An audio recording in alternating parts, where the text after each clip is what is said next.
Okay, so I would like to get y'all set up while I drive down this just like long open road. There's a little bit more traffic in the day, but it's really super chill. And also, they just have nice roads. Like, these roads are not, they're just not so small. The lanes just feel just like a little bit wider. Like, I don't feel so close to an 18-wheeler when I pass them. I feel like we have 5 feet between us. It feels huge.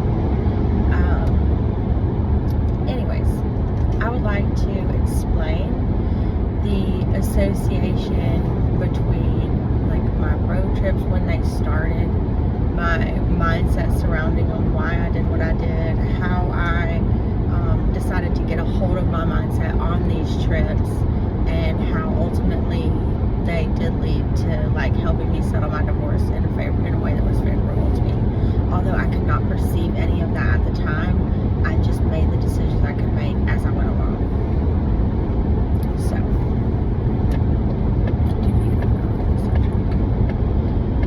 So basically,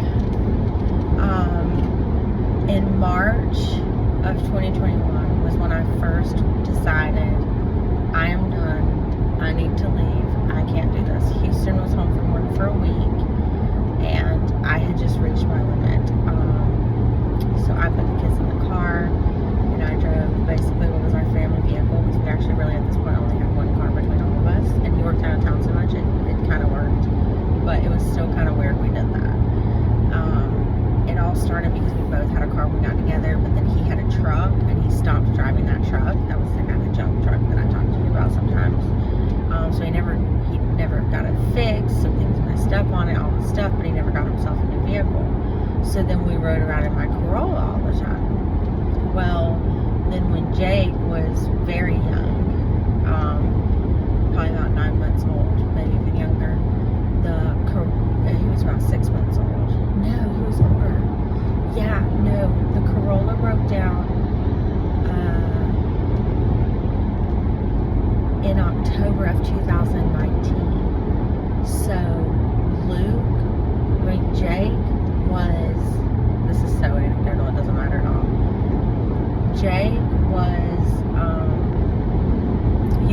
basically like a year and a half, and I was pregnant with Luke but didn't know it, and we broke down on the side of the interstate, and it was just like, it was kind of the final straw for my car. We had already done some things, and then something else happened, and I was like, we gotta kiss it goodbye. So this was when I'm not working, because Jake is a year and a half now. I haven't worked in a year and a half. So we buy a car in his name, and that's the car that I left with and went to Savannah. And I had a credit card, and it had enough room on it at the time that I was like, whatever, I'm just gonna enjoy this week in Savannah with my kids. It's like, I treated it more like a vacation.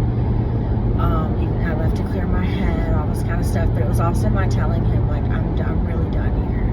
So this is March of 2021. Jake is about to turn 3, and Luke is not going to be 1 till June. So after this trip in March, I go home, and I go home with a new mindset that says, if I have to leave in a car again, I can't take kids with me. That's crazy. I have to leave them where they're stable. So with that in my head from March, I knew you do this thing called playing house, where you just kind of get along, you make it work, and then you continue until you can figure out a way to get out. So in June of 2021, March, April, May, June, I got a job. And the best thing I could think of to do was to go to Cracker Barrel, because I knew that I could do very little training, because the worst part of all of it is that you have to suffer through $7.25 minimum wage training. So I knew I could do very little training, and the best part was I knew I would leave with my cash in my hand at the end of the night, versus I had worked in Outback before, and I knew that's not quite how it worked. They would give you some cash, like your cash tips, but wait, maybe Outback did give me my cash at the end of the night. I actually really can't remember. I'm not sure why. I just went back to Cracker Barrel because it's easiest. So then, of course, when I worked at Halls, I got my other paycheck. So, anyways, I go to Cracker Barrel. I start working. At this point, I'm working when Houston is in town. We just basically are taking turns working, so we're very rarely seeing each other from June, then July, August, we go try to have a breakfast in Powdersville. And that's when he told me, he was like, you can't have the car anymore, like when you're by yourself, you can only have it when you're with the kids. And that's when I went and bought my Toyota Corolla. So I bought that Corolla in August, and from August until basically Labor Day, I put like 4,000 miles on it, just going back and forth to work. Like, I don't even know, I mean, really how that happened, but just doing the stuff I wanted to do around town, like, I already got the mileage up on that car so fast. So I'm looking at that, and I'm looking at the money I'm trying to save. Like, I'm trying to put my names on these apartments. I'm claiming all of my tips so it shows I can prove I make income. I'm making about $800 a week at Cracker Barrel. Like, I really feel like I can make this work. I've got this other thing I do with a builder, and I get paid a certain amount. But that just meant on a Monday when the kids, let's see, what did they work? Oh yeah, so I would work Cracker Barrel when Houston was home, but then on Mondays, Houston's mom agreed to keep the kids from like 8 to 4 or whatever, so I could go work at this builder. So it was like one day of the week I could make money when the kids were being kept for free. So that was like a really big deal. I really felt like I had it. So I go, we have this breakfast. He tells me he's going to take the keys. I'm like, well, you need to take me to Toyota Beasley because I'm not going to not have a car. I was like, that's fine. If you're saying I have to pay for it myself, fine, I'll pay for it myself. Well, he said no, that he wouldn't even take me to Toyota Beasley from Powdersville. So I'm like, okay. I just see another guy in the parking lot. I start walking up to that car, and I'm just going to go get in the car with him. I'm just going to go see if he'll take me to Toyota. Like, it's not that far, and if he says no, then I'll walk. So I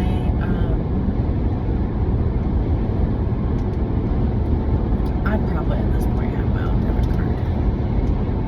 I must have. Honestly, I really don't know. I can't remember. I must have. If I worked at Cracker Barrel, I had my own bank account with a debit card. But I also just didn't have a lot of money. So, like, what I had was kind of being eaten up by just like regular stuff, because he wouldn't share the household. Like, he'd pay the bills, but not share the household expenses, would be like groceries and diapers and stuff, you know, make it difficult. So, plus I was trying to buy stuff because I thought I had to move out and make my own new life. So I get to, my Discover card is the one I had used in my Savannah trip, and I get to where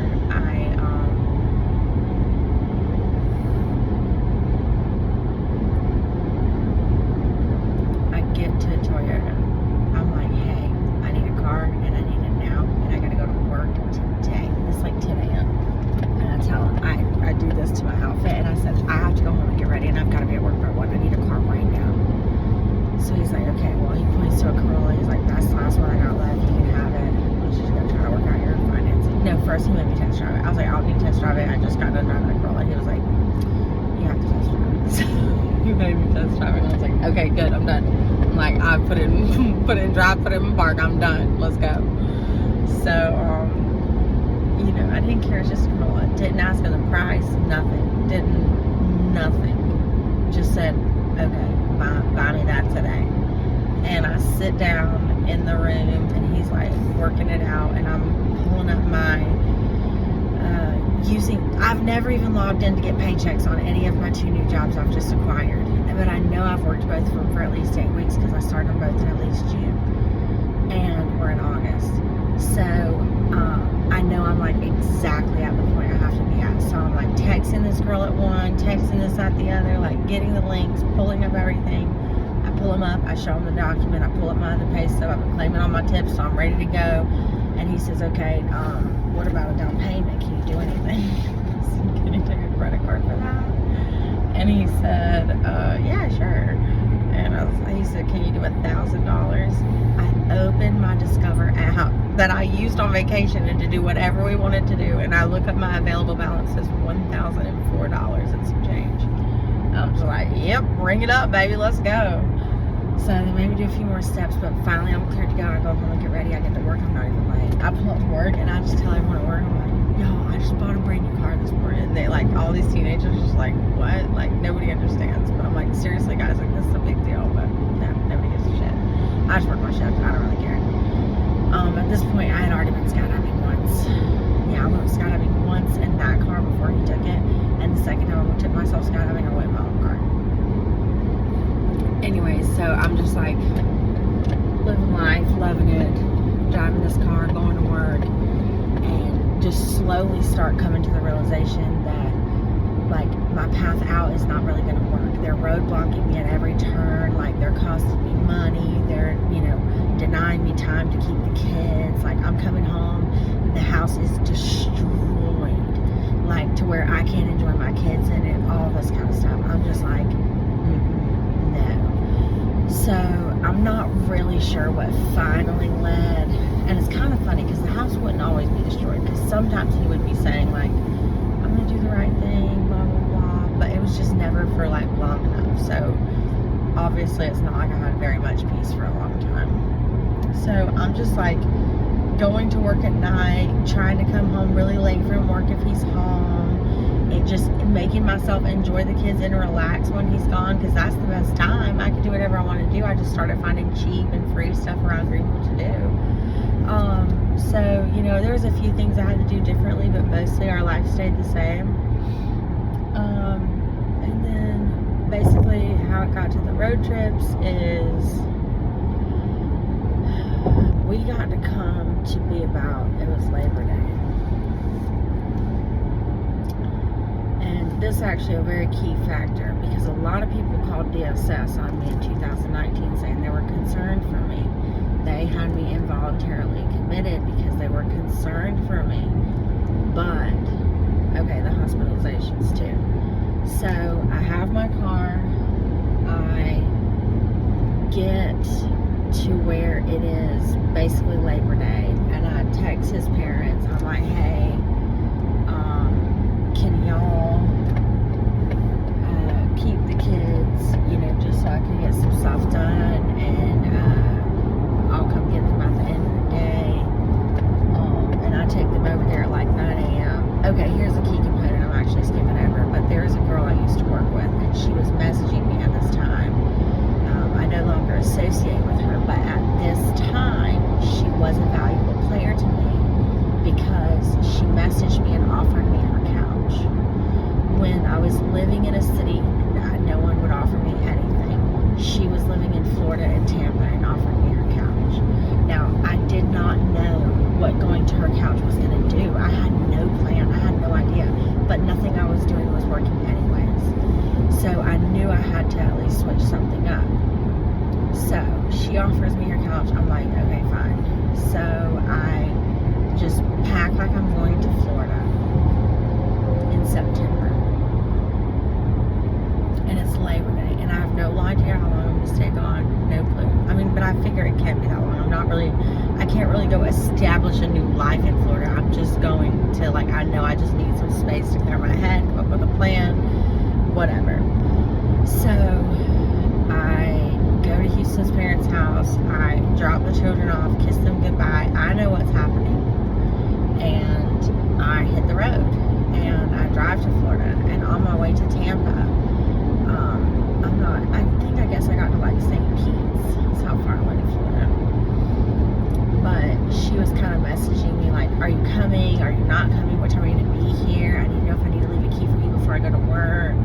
And like, I was of the opinion, I'm like, if you're at work and I get to Tampa, like, I'm not a baby. Like, you don't have to accept me on delivery. I don't know. It was just kind of, I just didn't like the way she was texting me. Because the whole point was that I was getting my freedom, So I switch it up. I'm like, I can't go to Florida anymore. I can't go to Tampa. I no longer have a place to stay, but I have my car. My credit card got full from, now I do still have a little bit of money. I had like a paycheck or something come through. I think I probably had like $600 or $800. Like, I wasn't completely nothing, but I didn't just want to spend all of it. It was all my resources. So, but somehow my credit card still had like, it still worked, or maybe they raised the limit when it got full. I'm not really sure. My credit was still good. Like, nothing bad had happened to my credit at this point. So, anyways, my credit is still good now. Still nothing bad has happened to my credit, just so we're clear. It did take a couple hits, but nothing bad ever like so happened. It just, it takes some hits and you should bring it back up by doing the right thing every time. So,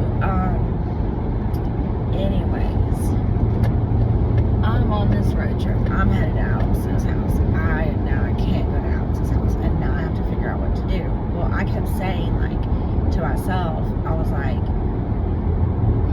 first I just went to St. Pete's and just like relaxed on the beach, watched the sunset. That's when I skinny dipped under the light of the full moon. Like, it was beautiful.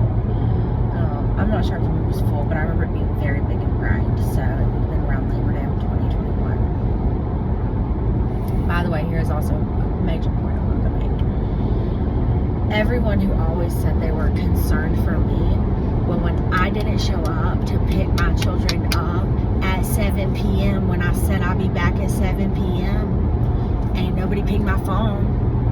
Nobody called. Are you okay? What happened? You said you were coming back for these children.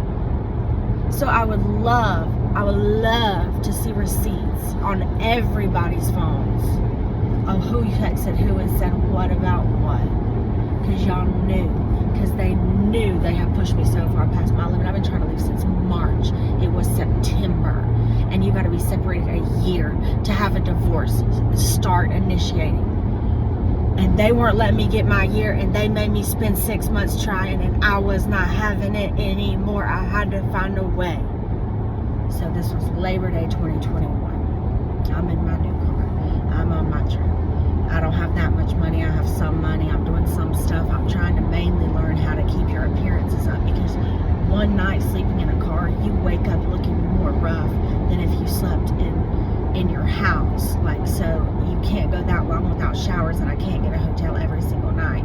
I'm juggling these things. I'm sleeping in a front seat of a Corolla, trying to get my legs stretched out, trying to work my body out, trying to find places to stretch and lay out to not look homeless but not spend money. That's extremely difficult. But I did it. So I bounced all over, actually. I went from St. Pete's, my skinny dipping in the ocean, and I actually met a guy that night, and we were hanging out for a minute, and he took his arm, and he put his arm around my shoulders, and just based on that act alone, the way he put his arm around my shoulders, because he actually was very strong, and he like draped his arm on my shoulders, where I'm like, oh, like buckled under the weight of that arm on my shoulders. I was like, this man is insane. If he even accidentally hits me, I'm gonna be so injured. I literally, it was one of my funniest things I've ever done. I looked at him right after he did it. I picked up his arm like it was a log, tossed it off my shoulder, turned around the same direction that I tossed his log of an arm, and just literally walked the opposite way down the street, because we were walking one way, but I knew my car was the other way.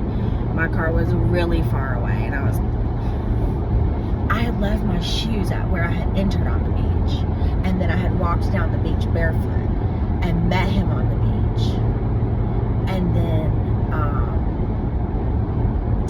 walked up to the street. So now I'm barefoot in the street walking back to my car, so my feet did kind of hurt.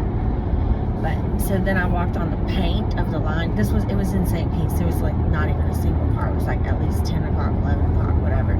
So I walked in the paint of the line down the road, because that was actually, felt better on my feet than actually asphalt.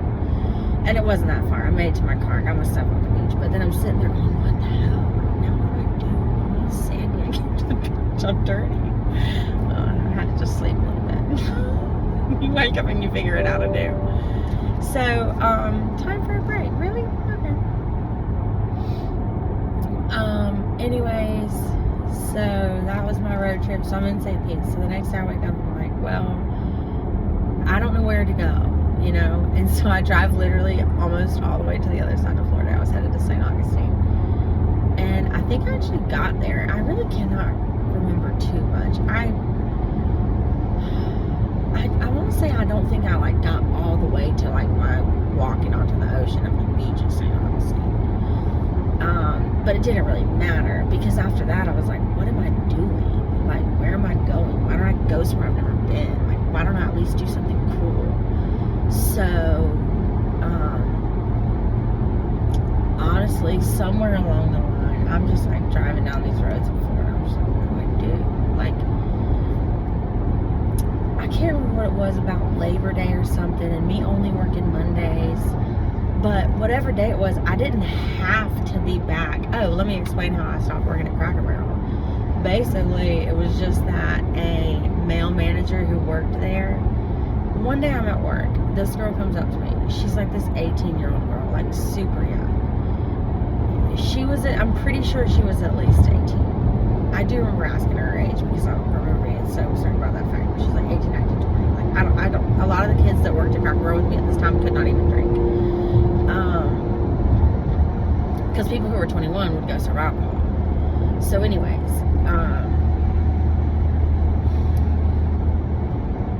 well, we served alcohol at Cracker Barrel, so that part's irrelevant because we did serve alcohol at Cracker Barrel. And there was beer and wine. They had that when I worked there. Okay, anyways, it doesn't matter. Super young girl, 18, 19, 20, whatever. She comes to me one day and she was like, Whitney, I need your real advice